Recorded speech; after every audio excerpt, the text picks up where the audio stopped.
Electric Friends, a Gary Numan podcast, celebrating the tracks by a musical pioneer.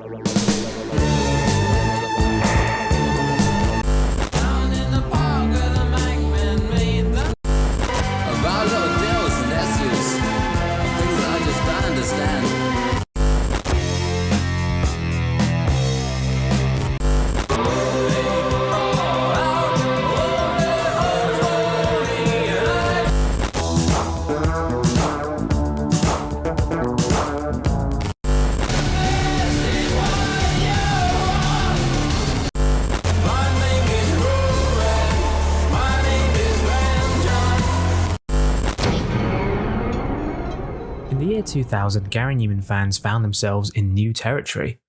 After the wilderness years of the late 80s and early 90s, Gary had seen an upturn in fortunes by the turn of the millennium. Critical opinion on his career had started to 360, and Gary had made a couple of albums that he had a reason to be proud of, thanks to his move into industrial metal sounds after heavy influence from artists like Nine Inch Nails.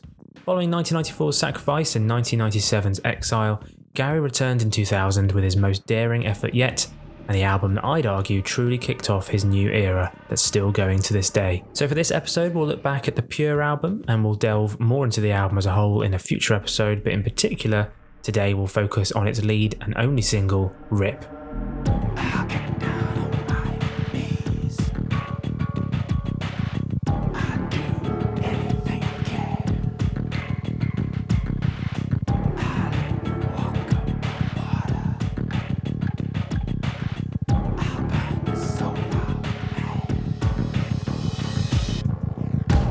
So full disclosure, I have to admit, for some reason this whole time I thought the song was pronounced R.I.P, but after spotting Gary write it as Rip in his Revolution book and then pronouncing it as such in the audiobook, and then doing a straw poll on Twitter as well, and then remembering that one of the lyrics does indeed have the word Rip in it, I finally saw sense.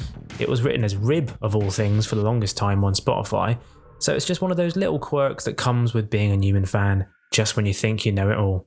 So Pure was seen as continuing Gary Numan's attacks on Christian teachings, but this time in a somewhat more personal fashion than on his previous album Exile. The album featured an expanded group of people that he worked with following his largely one-man efforts of Sacrifice and Exile.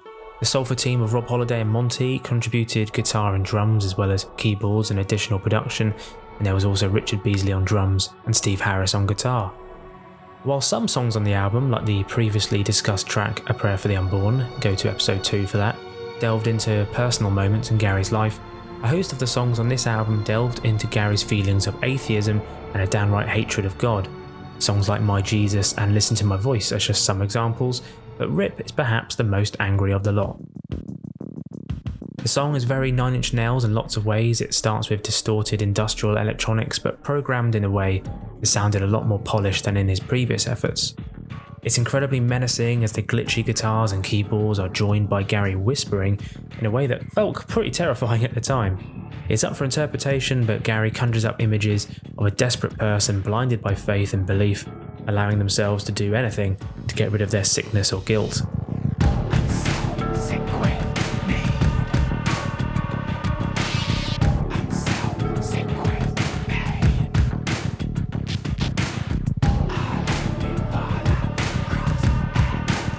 The song then breaks down in a way that the song almost stops at one point before Gary's cries of hey hey hey kick in.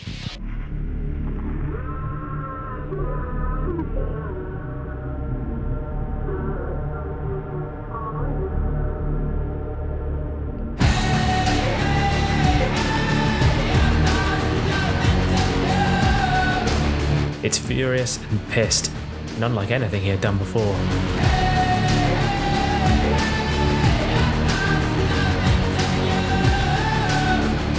What makes me laugh is that for years I thought he was saying I've got nothing to do, when in fact he's saying I've done nothing to you, which kind of changes the mood of the song.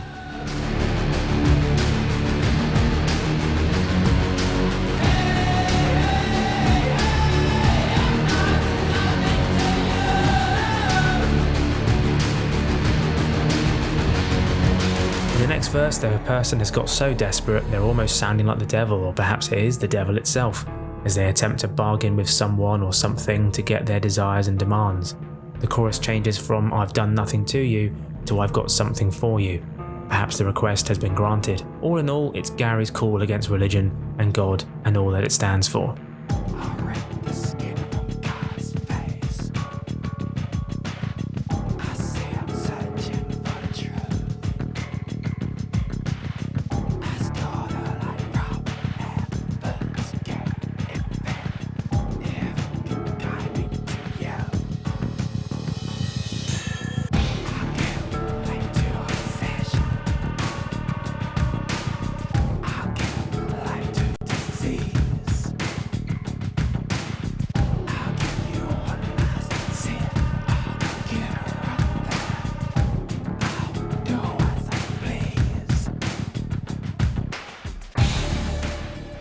So at this stage, Gary wasn't so focused on releasing singles to try and get chart success like he used to. Pure was very well received by critics, but it only made it to number 58 in the charts, probably due to a lack of promotion and distribution from Eagle. It was his last album with that label. And at the time, UK album sales were very high, making it harder to crack the top 40 than it is now. Weirdly though, it took another 18 months before the single was actually released. Gary had even recorded a pretty cool music video for it, but as he explained in his book, Exposure was released on 1st of June. Universal had done a good job with the marketing spend for it, and it was actually added to the music racks in Asda and Woolworths, which is not something I've seen for a very long time. Exposure was released on our own Jagged Halo label, but as an imprint of Artful Records. It seemed popular with the fans and reached number 44 in the UK chart, which was a real surprise. It also got some great reviews. The Times gave it a 4 out of 5 and said it was a timely reminder of Numan's achievements, and it received a 4-star review in Kerrang magazine and another in Rock Sound. I hadn't expected that yet another Gary Numan compilation album would have got anywhere near the chart or get good reviews in the rock press. It was all very encouraging. We tried hard to make it a good compilation, so it was nice to see people recognise that. I decided to try my chances on releasing a single again to see if it might help keep or even build interest in Exposure.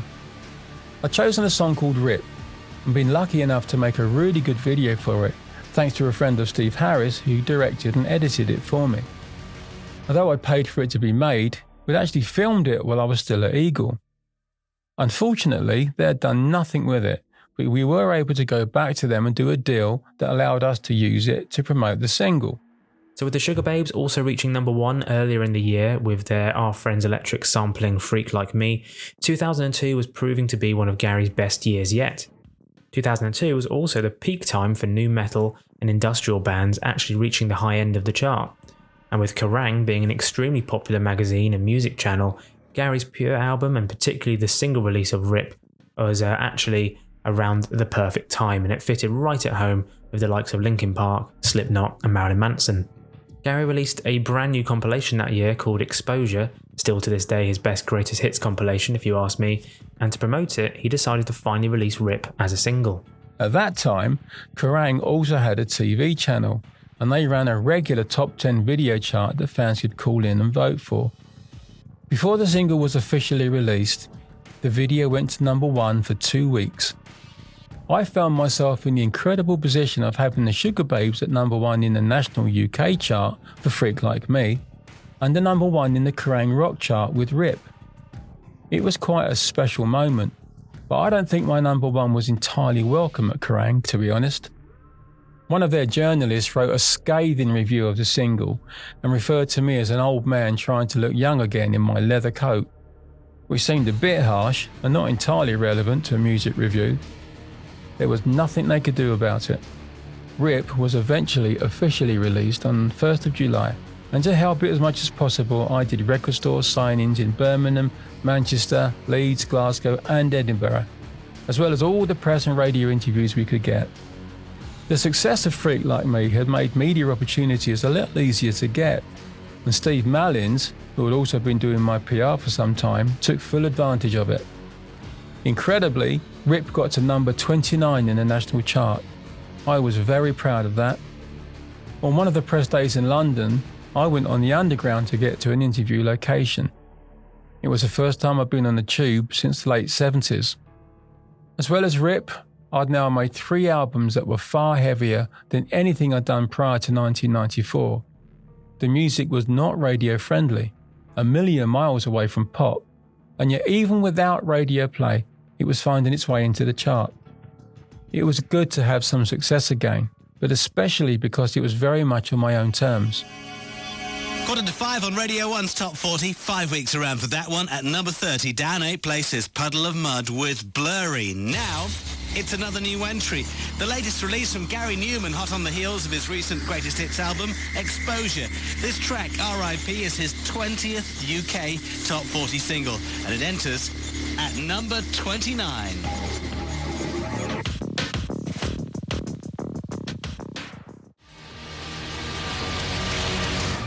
It's new at 29. Gary Numan returns with R.I.P. And straight away, another new entry. It's a debut release. See, I knew there was somewhere where it was called R.I.P. It was Mark Goodyear's fault. Anyway, I remember being so excited to hear Gary back in the chart and in the top 40. As a chart nerd, this was only the second time it had happened since the premiere mix of Cars reached the chart in '96, since I was listening to the Radio 1 Top 40 every Sunday. And it was quite surreal hearing that kind of song on the show. It was even more surreal seeing him perform it on Top of the Pops a week later, complete with 9 Inch Nails style distortion and goth whispering, alongside the likes of Atomic Kitten and Las Ketchup. The song also had a remix later on from Andy Gray, which appeared on the Hybrid album a year later.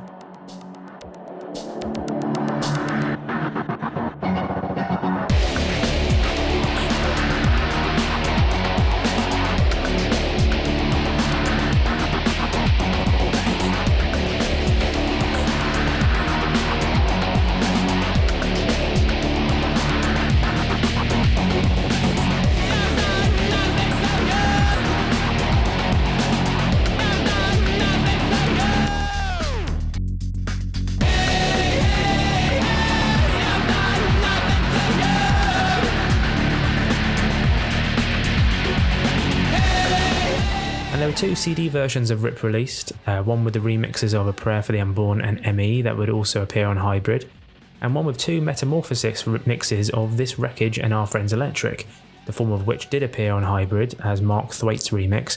As far as I can tell, this is the only place where the Our Friends Electric remix appeared, but I might be wrong. So, looking at your thoughts and messages about Rip on Facebook, Adam Fibble said, I had been a Numan fan from the age of 7, when I first heard Our Friends Electric on holiday in Wales on the radio back in '79, though I was too young to go to concerts or even buy the records until I was a teenager. I loved all his songs, and by the time I could buy the records, he was mostly doing his jazz yuppie style, and I lamented how striking his music and style once was. A few years later, and I'm a dad watching MTV with my kids, when Rip came on, I totally freaked out. My kids couldn't get what I was on about, but when I saw Rip, I knew the Gary I loved was back. He had finally found himself again, and I knew things would be on the up from then on. This was the start of his rise back to his rightful position. The music just got better and better, and I've never missed a UK gig. Thanks, Gemma, for putting him back on the right track and helping him be who he was always best at being. Rob Biggs said, I remember voting for the video on Kerrang TV. I did that too. One morning, it got it played 3 times in a row. I would have preferred something else as a single maybe, but the track showcased just how much Gary had evolved. Happy memories indeed, and a great video. Shame no more singles came from the album. And Kenny Gibbs said, along with the title track, it propelled Numan back into the mainstream consciousness, beginning the re-evaluation of Numan as a seriously influential electronic pioneer, rather than the figure of fun the sneering music press had condemned him to being since the mid-80s. And on Twitter, Paul said, wonderful single, very anthemic, powerful, and a real statement as a single. First UK Top 40 hit that wasn't a re-release of Cars since I Can't Stop in 1986. Great fact there. Stonking Top of the Pops performance as well. Robert Collister said, for me it was the top rung of the regaining success ladder and the final shovel of soil over the stagnant middle years. He was now back. Adrian Tudor said, Pure was a departure from previous albums. Until the first chorus of the title track I didn't really enjoy it. Rip was very un-Numan, and at the time I didn't get why it was chosen as a single, but live I felt the power of Rip. I think it's that power that makes it such a crowd pleaser. And finally, Seveny said, I was working in an indie record shop and had been the butt of jokes for at least a decade, and when we first played it over the store sound system, the looks on my workmates' faces were priceless. It all changed that day. We banged on about it to everyone from then on. So thank you very much for all those comments, and all in all, I'd say that Rip was a turning point for Gary and his career, a strange history when it comes to being released as a single so long after the album and being one of his last top 40 hits. So an important song in his story that helped shape where he is today. So that's it for this episode of Electric Friends. Thank you for listening. I hope you enjoyed the last episode too, which was the first interview of the series with Tubeway Days' Chris Fielding. I'll be doing more interviews at some point with a couple of exciting ones lined up already. In Numan news, he's been on holiday with the family in the last couple of weeks. He's posting lots of great photos on social media. He also mentioned that he can start working on his next album relatively soon, with Ade Fenton recently visiting to continue work on Raven's debut album. So lots to look forward to, as well as his acoustic gigs in a couple of months. So as ever, you can follow me on socials at Numan Podcast on Facebook, X, Instagram and TikTok. You can email me numanpodcast@gmail.com, or just head to numanpodcast.com to subscribe to the podcast if you haven't already. So for now, it's time to leave.